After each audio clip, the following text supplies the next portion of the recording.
नमस्कार, कहानी बैरल में आपका स्वागत है। शाम को जब दीनानाथ ने घर आकर गौरी से कहा कि मुझे एक कार्यालय में 50 रुपए की नौकरी मिल गई है, तो गौरी खिल उठी। देवताओं में उसकी आस्था और भी दृढ़ हो गई। इधर 1 साल से बुरा हाल था, न कोई रोजी न रोजगार। घर में जो थोड़े बहुत गहने थे वह बिक चुके थे। मकान का किराया सिर पर चढ़ा हुआ था। जिन मित्रों से कर्ज मिल सकता था सबसे ले चुके थे। साल भर का बच्चा दूध के लिए बिलख रहा था। एक वक्त का भोजन मिलता तो दूसरे जून की चिंता होती। तकाजों के मारे बेचारे दीनानाथ को घर से निकलना मुश्किल था। घर से निकला नहीं कि चारों ओर से चिठाड़ मच जाती। वाह बाबूजी, वाह, 2 दिन का वादा करके ले गए और आज 2 महीने से सूरत नहीं दिखाई। भाई साहब, ये तो अच्छी बात नहीं।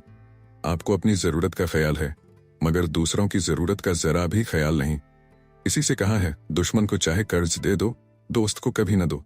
दीनानाथ को ये वाक्य तीरों से लगते थे और उसका जी चाहता था कि जीवन का अंत कर डाले, मगर बेजबान स्त्री और अबोध बच्चे का मुंह देखकर कलेजा थाम के रह जाता।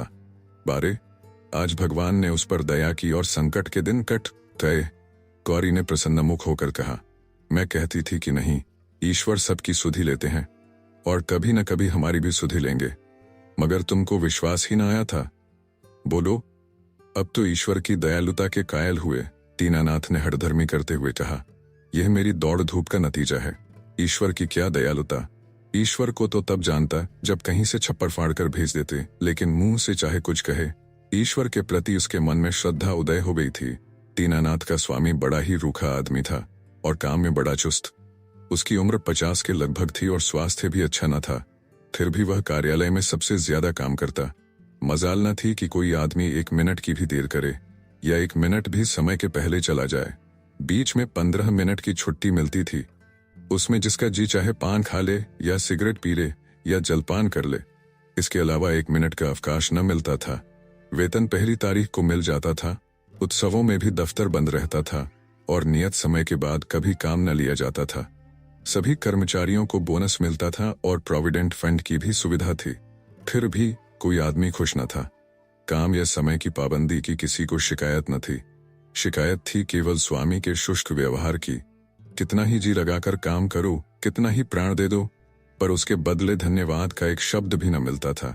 कर्मचारियों में और कोई संतुष्ट हो या न हो, दीनानाथ को स्वामी से कोई शिकायत न थी। वह घुड़कियां और फटकार पाकर भी शायद उतने ही परिश्रम से काम करता था। साल भर में उसने कर चुका दिए और कुछ संचय भी कर लिया। वह उन लोगों में था जो थोड़े में भी संतुष्ट रह सकते हैं। अगर नियमित रूप से मिलता जाए, 1 रुपया भी किसी खास काम में खर्च करना पड़ता तो दंपति में घंटों सलाह होती और बड़े झांव झांव के बाद कहीं मंजूरी मिलती थी। बिल गौरी की तरफ से पेश होता तो दीनानाथ विरोध में खड़ा होता। दीनानाथ की तरफ से पेश होता तो गौरी उसकी कड़ी आलोचना करती। बिल को पास करा लेना प्रस्तावक की जोरदार वकालत पर मुनहसर था। सर्टिफाई करने वाली कोई तीसरी शक्ति वहां न थी और दीनानाथ अब पक्का आस्तिक हो गया था। ईश्वर की दया या न्याय में अब उसे कोई शंका न थी। नित्य संध्या करता और नियमित रूप से गीता का पाठ करता। एक दिन उसके एक नास्तिक मित्र ने जब ईश्वर की निंदा की तो उसने कहा, भाई, इसका तो आज तक निश्चय नहीं हो सका ईश्वर है या नहीं। दोनों पक्षों के पास इस बात की सी दलीलें मौजूद हैं, लेकिन मेरे विचार में नास्तिक रहने से आस्तिक रहना कहीं अच्छा है। अगर ईश्वर की सत्ता है तब तो नास्तिकों को नरक के सिवा कहीं ठिकाना नहीं। आस्तिक के दोनों हाथों में लड्डू है। ईश्वर है तो पूछना ही क्या, नहीं है तब भी क्या बिगड़ता है। 2-4 मिनट का समय ही तो जाता है। नास्तिक मित्र इस दोरुखी बात पर मुंह बिचकाकर चल दिए। एक दिन जब दीनानाथ शाम को दफ्तर से चलने लगा तो स्वामी ने उसे अपने कमरे में बुला भेजा और बड़ी खातिर से उसे कुर्सी पर बैठा कर बोला, तुम्हें यहाँ काम करते कितने दिन हुए? साल भर तो हुआ ही होगा।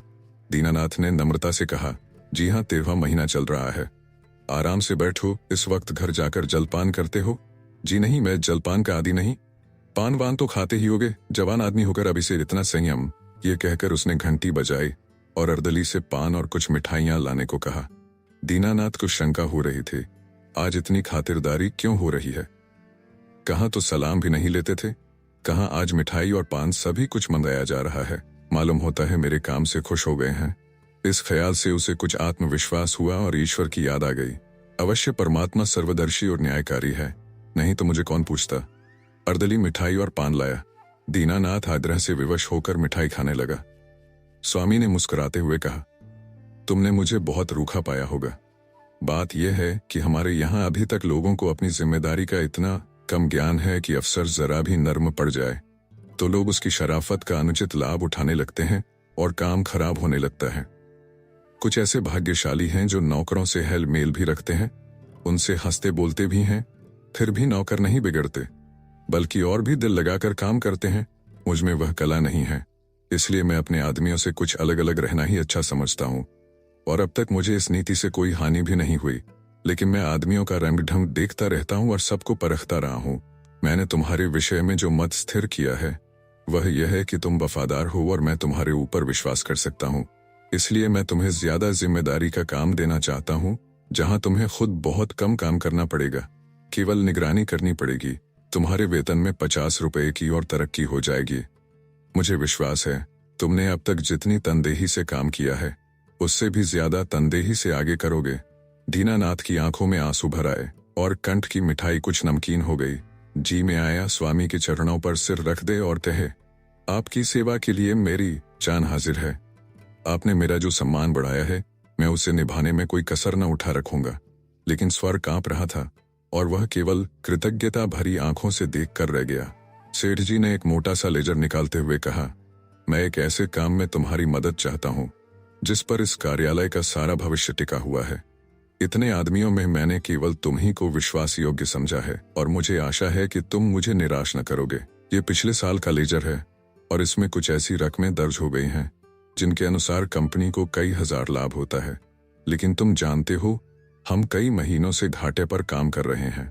जिस क्लर्क ने यह लेजर लिखा था उसकी लिखावट तुम्हारी लिखावट से बिल्कुल मिलती है। अगर दोनों लिखावटें आमने सामने रख दी जाएं, तो किसी विशेषज्ञ को भी उनमें भेद करना कठिन हो जाएगा। मैं चाहता हूं तुम लेजर में एक पृष्ठ फिर से लिखकर जोड़ दो और उसी नंबर का पृष्ठ उसमें से निकाल लो। मैंने पृष्ठ का नंबर छपवा लिया है, एक दफ्तरी भी ठीक कर लिया है जो रात भर में लेजर की जल्दबंदी कर देगा, किसी को पता तक न चलेगा। जरूरत सिर्फ यह है कि तुम अपनी कलम से उस पृष्ठ की नकल कर दो। दीनानाथ ने शंका की, जब उस पृष्ठ की नकल ही करनी है तो उसे निकालने की क्या जरूरत है? सेठ जी हंसे, तो क्या तुम समझते हो उस पृष्ठ की हूबहू नकल करनी होगी। मैं कुछ रकमों में परिवर्तन कर दूंगा। मैं तुम्हें विश्वास दिलाता हूं कि मैं केवल कार्यालय की भलाई के ख्याल से यह कार्रवाई कर रहा हूं। अगर यह रद्दोबदल न किया गया तो कार्यालय की 100 आदमियों की जीविका में बाधा पड़ जाएगी। इसमें कुछ सोच विचार करने की जरूरत ही नहीं, केवल आधा घंटे का काम है। तुम बहुत तेज लिखते हो। कठिन समस्या थी। स्पष्ट था कि उससे जाल बनाने को कहा जा रहा है। उसके पास इस रहस्य का पता लगाने का कोई साधन न था कि सेठ जी जो कुछ कह रहे हैं वह स्वार्थवश होकर या कार्यालय की रक्षा के लिए, लेकिन किसी दशा में भी है यह जाल घोर जाल। क्या वह अपनी आत्मा की हत्या करेगा? नहीं, किसी तरह नहीं। उसने डरते डरते कहा, मुझे आप क्षमा करें, मैं यह काम न कर सकूंगा। सेठ जी ने उसी अविचलित मुस्कान के साथ पूछा, क्यों? इसलिए कि यह सरासर जाल है। जाल किसे कहते हैं? किसी हिसाब में उलटफेर करना जाल है, लेकिन उस उलटफेर से 100 आदमियों की जीविका बनी रहे तो इस दशा में भी वह जाल है। कंपनी की असली हालत कुछ और है, कागजी हालत कुछ और। अगर यह तब्दीली न की गई तो तुरंत कई हजार रुपए नफे के देने पड़ जाएंगे और नतीजा यह होगा कि कंपनी का दिवाला हो जाएगा और सारे आदमियों को घर बैठना पड़ेगा। मैं नहीं चाहता कि थोड़े से मालदार हिस्सेदारों के लिए इतने गरीबों का खून किया जाए। परोपकार के लिए कुछ जाल भी करना पड़े तो वह आत्मा की हत्या नहीं है। दीनानाथ को कोई जवाब न सूझा। अगर सेठ जी का कहना सच है और इस जाल से 100 आदमियों की रोजी बनी रहे तो वास्तव में वह जाल नहीं, कठोर कर्तव्य है। अगर आत्मा की हत्या होती भी हो तो 100 आदमियों की रक्षा के लिए उसकी परवाह न करनी चाहिए। लेकिन नैतिक समाधान हो जाने पर अपनी रक्षा का विचार आया। बोला, लेकिन कहीं मामला खुल गया तो मैं मिट जाऊंगा। 14 साल के लिए काले पानी भेज दिया जाऊंगा। सेठ ने जोर से कहा, मारा, अगर मामला खुल गया तो तुम न फंसोगे, मैं फंसूंगा। तुम साफ इनकार कर सकते हो, लिखावट तो पकड़ी जाएगी। पता ही कैसे चलेगा कि कौन पृष्ठ बदला गया? लिखावट तो एक सी है। दीनानाथ परास्त हो गया। उसी वक्त उस पृष्ठ की नकल करने लगा। फिर भी दीनानाथ के मन में चोर पैदा हुआ था। गौरी से इस विषय में वह एक शब्द भी न कह सका। 1 महीने के बाद उसकी तरक्की हुई। 100 रुपए मिलने लगे, 200 बोनस के भी मिले।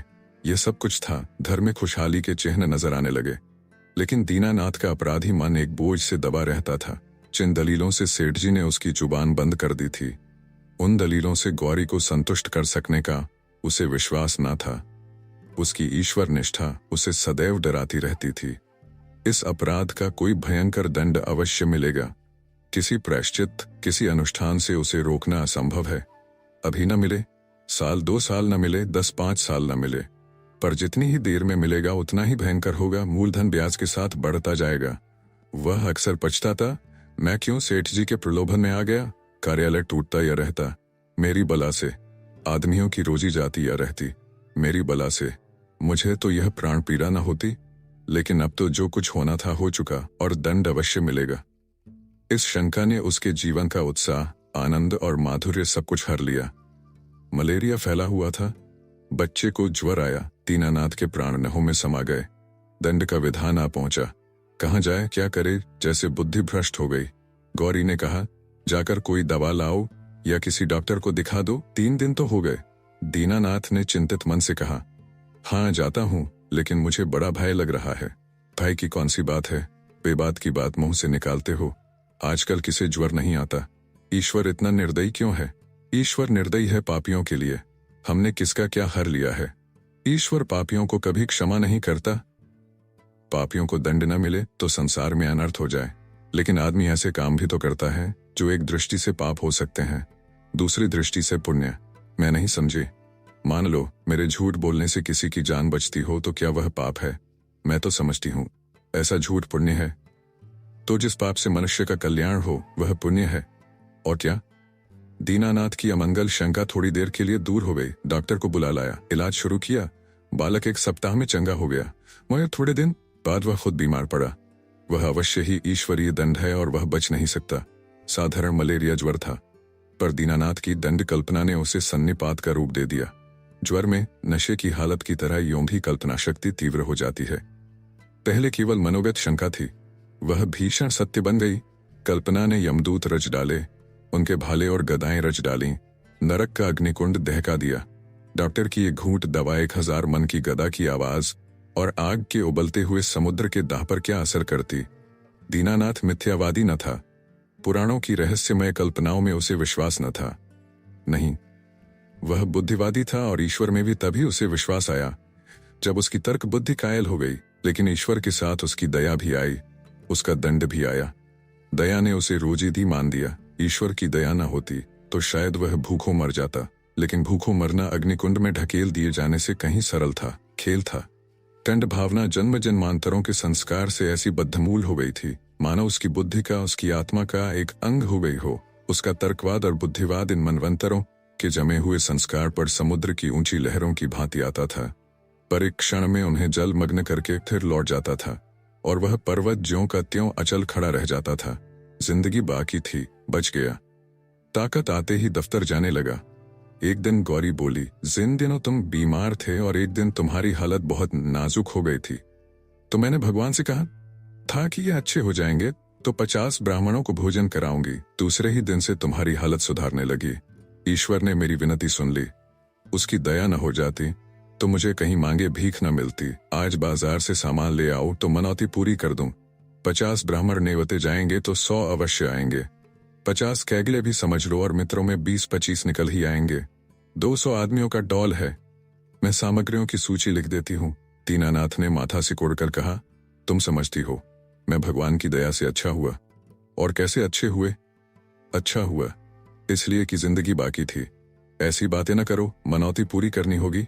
कभी नहीं, मैं भगवान को दयालु नहीं समझता। और क्या भगवान निर्दयी है?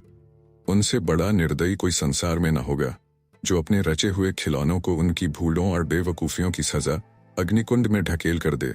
वह भगवान दयालु नहीं हो सकता। भगवान जितना दयालु है उससे असंख्य गुना निर्दयी है, और ऐसे भगवान की कल्पना से मुझे घृणा होती है। प्रेम सबसे बड़ी शक्ति कही गई है। विचारवानों ने प्रेम को ही जीवन की और संसार की सबसे बड़ी विभूति मानी है। व्यवहार में न सही, आदर्श में प्रेम ही हमारे जीवन का सत्य है। मगर तुम्हारा ईश्वर दंड भय से सृष्टि का संचालन करता है, फिर उसमें और मनुष्य में क्या फर्क हुआ? ऐसे ईश्वर की उपासना मैं नहीं करना चाहता, नहीं कर सकता। जो मोटे हैं उनके लिए ईश्वर दयालु होगा, क्योंकि वे दुनिया को लूटते हैं। हम जैसों को तो ईश्वर की दया कहीं नजर नहीं आती। हाँ, भय पग पग पर खड़ा कूड़ा करता है। यह मत करो, नहीं तो ईश्वर दंड देगा। वह मत करो, नहीं तो ईश्वर दंड देगा। प्रेम से शासन करना मानवता है, आतंक से शासन करना बर्बरता है। आतंकवादी ईश्वर से तो ईश्वर का न रहना ही अच्छा है। उसे हृदय से निकालकर मैं उसकी दया और दंड दोनों से मुक्त हो जाना चाहता हूँ। एक कठोर दंड बरसों के प्रेम को मिट्टी में मिला देता है। मैं तुम्हारे ऊपर बराबर जान देता रहता हूँ, लेकिन किसी दिन डंडा लेकर पीट चलूं तो तुम मेरी सूरत न देखोगी। ऐसे आतंकमय दंडमय जीवन के लिए मैं ईश्वर का एहसान नहीं लेना चाहता। पासी भात में खुदा के साझे की जरूरत नहीं। अगर तुमने ओझ भोज पर जोर दिया तो मैं जहर खा लूंगा। गौरी उसके मुंह की ओर भयातुर नेत्रों से ताकती रह गई। आप सुन रहे थे कहानी बैरल के साथ मुंशी प्रेमचंद द्वारा लिखित कहानी बासी भात में खुदा का साझा। वीडियो अच्छी लगी हो तो इसे लाइक करिए और चैनल को भी सब्सक्राइब कीजिए। धन्यवाद।